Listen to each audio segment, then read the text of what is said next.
नमस्ते दोस्तों, कैसे हो आप सभी का मेरे चैनल में बहुत बहुत स्वागत है एक और कहानी में जो आपके दिल को छू लेगी। हमारे जीवन में कभी कभी ऐसे पल भी आ जाते हैं, हमें सब जगह अंधेरा ही अंधेरा दिखाई देता है। हमें लगता है कि इसके आगे कुछ अच्छा होगा ही नहीं। क्या आपने भी कभी ऐसा महसूस किया है कि लगता है सब कुछ खत्म हो गया, आगे का कुछ समझ नहीं आ रहा है? अगर हाँ, तो ये कहानी आपके लिए अंत तक जरूर देखें। एक बार की बात है, एक संत महात्मा कहीं से जा रहे थे। उन्होंने रास्ते में एक व्यक्ति को चट्टान पे बैठा हुआ रोते हुए देखा। वो उसके पास गए और उन्होंने पूछा, तुम कौन हो? तुम इतना रो क्यों रहे हो? तब उस व्यक्ति ने उनकी तरफ देखा और अपने आंसू पोंछते हुए बोला, मैं एक पड़ोस के गांव का एक बदनसीब व्यापारी हूँ। मेरे हर काम बिगड़ते जाते हैं। मैंने व्यापार के चक्कर में मेरी पत्नी के गहने बेच दिए। मेरा परिवार मेरे से दूर हो गया। यहाँ तक कि मैंने अपना घर भी गिरवी रखा हुआ है। मुझे लगता है मैं किसी काम का नहीं हूँ। मेरी तो किस्मत ही खराब है। उस व्यक्ति की बातें सुनकर वो महात्मा ने पूछा कि तुम्हें ऐसा किसने कहा कि तुम्हारी किस्मत खराब है? जरा मैं भी तो जानूं। तब वो व्यक्ति बोला, मैं पहले खेती करता था, परंतु हर साल मुझे नुकसान होता था।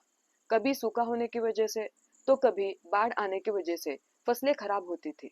मैंने परेशान होकर व्यापार शुरू किया। मेरा व्यापार नहीं चला। शुरू शुरू में मेरे परिवार वालों ने मेरा बहुत साथ दिया, परंतु जैसे ही मुझे नुकसान होने लगा, उन्होंने मेरे से दूरी बना के रखी। मैं तो सब उनके लिए ही कर रहा था। अब वो मेरे से बात भी नहीं करते और परिवार के बर्बादी का कारण वो मुझे समझते हैं। उस व्यक्ति ने एक लंबी सांस लेते हुए आगे बोला, मेरा एक मित्र है। हम दोनों ने एक साथ व्यापार शुरू किया था, परंतु उसका व्यापार चल बसा और वो जब भी मेरे घर आता है उसकी सफलता की बातें करता है। उसकी बातें सुनकर मेरे परिवार वाले भी बोलते हैं कि तू उसको देख, जरा उससे सीख। हमें तो लगता है ये सब तेरे वश की बात नहीं है। उनकी बातें सुन सुनकर अब मुझे भी ऐसा लगने लगा है कि ये सब मेरे वश की बात नहीं है। मेरा जीवन व्यर्थ है और लगता है कि मैं अपना जीवन समाप्त करूं। और मैं आया भी इसीलिए था, परंतु मेरी हिम्मत नहीं हुई। इसीलिए मैं यहाँ पे एकांत में विलाप कर रहा हूँ। उसकी ये बातें सुनकर महात्मा बोले, क्या तुम्हें इसके अलावा भी कुछ कहना है? तब वह व्यक्ति बोला, और एक बात, जहाँ मेरे हर काम बिगड़ते जाते हैं, वही दूसरी तरफ जो मेरा मित्र है, वो मुझे हमेशा नीचा दिखाने की कोशिश करता है। मुझे समझ नहीं आता है कि मैं क्या करूं।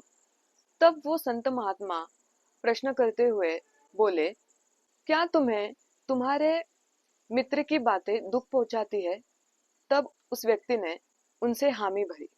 वो महात्मा ने फिर से प्रश्न पूछते हुए बोला, क्या वाकई में तुम्हें किस बात का दुख है? तुम्हारे असफल होने का दुख है कि तुम्हारे मित्र के सफल होने का दुख है? वो व्यक्ति उनके सवाल पे एक क्षण सोच में पड़ा और वो बोला कि वास्तव में देखा जाए तो मुझे अपनी असफलता का जितना दुख नहीं है, उतना दुख मुझे मेरे मित्र के सफल होने का है। संत महात्मा बोले, यानी अगर तुम्हारा मित्र असफल हो जाए तो तुम्हें खुशी मिल जाएगी। मतलब तुम अपने मित्र पे निर्भर हो। अगर तुम्हारा मित्र चाहे तो तुम्हें खुश कर सकता है और अगर वो चाहे तो तुम्हें दुखी कर सकता है। तुम न स्वयं से खुश हो सकते हो और न स्वयं से दुखी हो सकते हो। अर्थात तुम अपने मित्र के गुलाम हो। तुम्हारा कुछ नहीं हो सकता। उनकी ये बातें सुनकर वो व्यक्ति बोला, ऐसा आप ना बोले। आपकी बातें मैं समझ पा रहा हूँ और आपकी बातों से कुछ मुझे आशा बंद हो रहा है। तब वो महात्मा बोले, अगर तुम किसी के साथ आशा बांध लेते हो तो तुम उस पर निर्भय हो जाते हो और वही तुम्हारे सुख और दुख का कारण बन जाता है। अगर तुम आशा खुद से बनाते हो और अपने ऊपर काम करते हो, कर्म करते हो, तो तुम्हें सफलता अवश्य प्राप्त होगी। और अपनी बात आगे बढ़ाते हुए वो बोले, वास्तव में देखा जाए तो तुम्हारा मित्र तुम्हें लगता है कि तुम्हें दुख देने के लिए आता है, परंतु वो तो बातें तो सच्ची करता है। वो बातें संघर्ष और अनुभव की करता है। अगर देखा जाए तो तुम्हें अपने मित्र का धन्यवाद कहना चाहिए, क्योंकि तुम्हें घर बैठते उसके अनुभव मिलते हैं। क्यों ना तुम उस अनुभव को लेकर फिर से प्रयास करो, अपने कर्म पर लक्ष्य दो और प्रयत्न करते रहो, सफलता तुम्हें अवश्य प्राप्त होगी। और तुम्हें लगता है कि आज तुम्हारा समय खराब है, देखना एक दिन तुम्हारा समय बदल जाएगा। समय के साथ तुम्हारे विचार भी बदल जाएंगे, और जब तुम्हें सफलता प्राप्त होगी तब तुम्हें ऐसे लोग भी मिलेंगे कि जो असफलता की कहानियां बताएंगे, तुम्हारा आत्मविश्वास कम करने की कोशिश करेंगे और तुम्हारे निर्णय को भ्रमित करेंगे। परंतु याद रखना, उसी दौरान तुम्हें अपने बुद्धि का प्रयोग करना है। तब वो व्यक्ति बोला, आपकी बातें मैं समझ पाया, परंतु मुझे सबसे ज्यादा दुख मेरे परिवार वाले भी इसमें शामिल है। वो भी मुझे समझ नहीं पा रहे हैं, मैं तो सब उनके लिए ही कर रहा था। तब वो संत महात्मा बोले, तुम्हें सांत्वना चाहिए। इस दुनिया में हम लोगों से सांत्वना चाहते हैं। हमें लगता है हम कुछ भी करें तो लोग हमारी प्रशंसा करें, और आमतौर पे ऐसा नहीं होता। तब हम दुखी हो जाते हैं। हमें लगता है हमारे परिवार और मित्र मतलबी है, परंतु वास्तव में देखा जाए, अगर हम किसी को अपना मानते हैं और उसके लिए कुछ करना चाहते हैं, तो हमें ऐसा क्यों लगता है कि हम दूसरों के लिए कर रहे हैं? अगर हम हमारी खुशी के लिए कर रहे हैं, तो परिवार की भी खुशी हमारी ही खुशी होती है। और ये करते समय अगर हमें लगेगा कि हम दूसरों के लिए करते हैं, तो हम सदैव नाखुश रहेंगे। यदि हमारी खुशी के लिए हम जो भी काम करते हैं, तो हमें सांत्वना की जरूरत नहीं होती। उस महात्मा की ये बातें सुनकर उस व्यक्ति के चेहरे के भाव बदल गए, और वो बोला, अब मैं सब समझ गया, और आज से मैं अपना जीवन अपनी मुट्ठी में लूंगा और भरपूर प्रयास करूंगा। जब तक मुझे सफलता नहीं मिलती तब तक मैं चैन से बैठूंगा नहीं। उसकी बातें सुनकर वो संत महात्मा मुस्कुराए, और उन्होंने एक डिबिया उसके हाथ में थमा के उसको बोला, इस डिबिया को हमेशा अपने साथ रखना। इसमें ऐसा राज है कि जो बड़े से बड़ा दुख से भी तुम्हें निकाल सकता है। परंतु याद रखना, ये डिबिया तभी खोलना जब तुम्हें लगेगा कि सब व्यर्थ है, अब कुछ समझ नहीं आ रहा है कि आगे क्या करे, जीवन व्यर्थ है।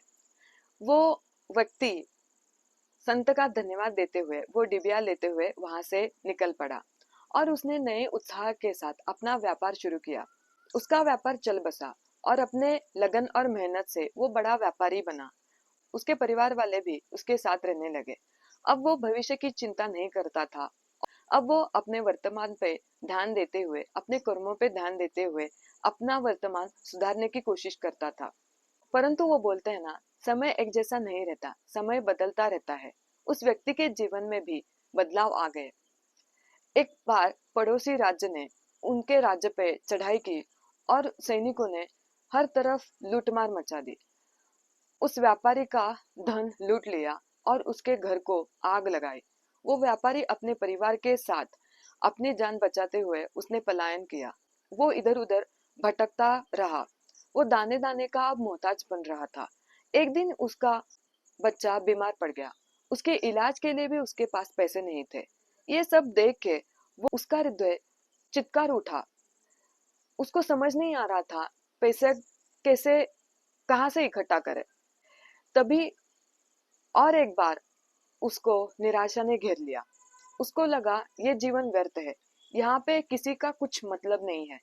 कितना भी कुछ करो, कितनी भी सफलता प्राप्त करो, अंत तक ये सब कुछ समाप्त होने वाला है। तो ऐसा जीवन जीने का क्या ही अर्थ है? इससे अच्छा तो अपना जीवन समाप्त कर डाले। तब उसी समय उसको उस महात्मा ने दी हुई डिबिया हाथ लगी, और उसको उनके शब्द याद आ गए। वो डिबिया खोली, उसमें एक पर्ची थी। उस पर्ची में कुछ लिखा था। उसको पढ़ने के बाद उसके आंखों के ऊपर जो निराशा के बादल छाए हुए थे वो झट से हट गए, और उसके चेहरे पे थोड़ी सी मुस्कान आ गई। उसमें ऐसा लिखा था कि ये समय भी बदल जाएगा। तो उसने वो चिट्ठी को मुट्ठी में बांधते हुए एक उत्साह के साथ फिर से नई शुरुआत करने के लिए वो खड़ा उठा। दोस्तों, अगर आप भी ऐसे हालातों से गुजर रहे हो, तो याद रखना, अपने भविष्य की चिंता नहीं करना है, और वर्तमान को बेहतर करने के लिए सच्चे मन से प्रयास करो। निश्चित तौर पे आपको सफलता प्राप्त होगी। आपको ये कहानी कैसी लगी कमेंट में जरूर बताना और लाइक शेयर सब्सक्राइब जरूर करना।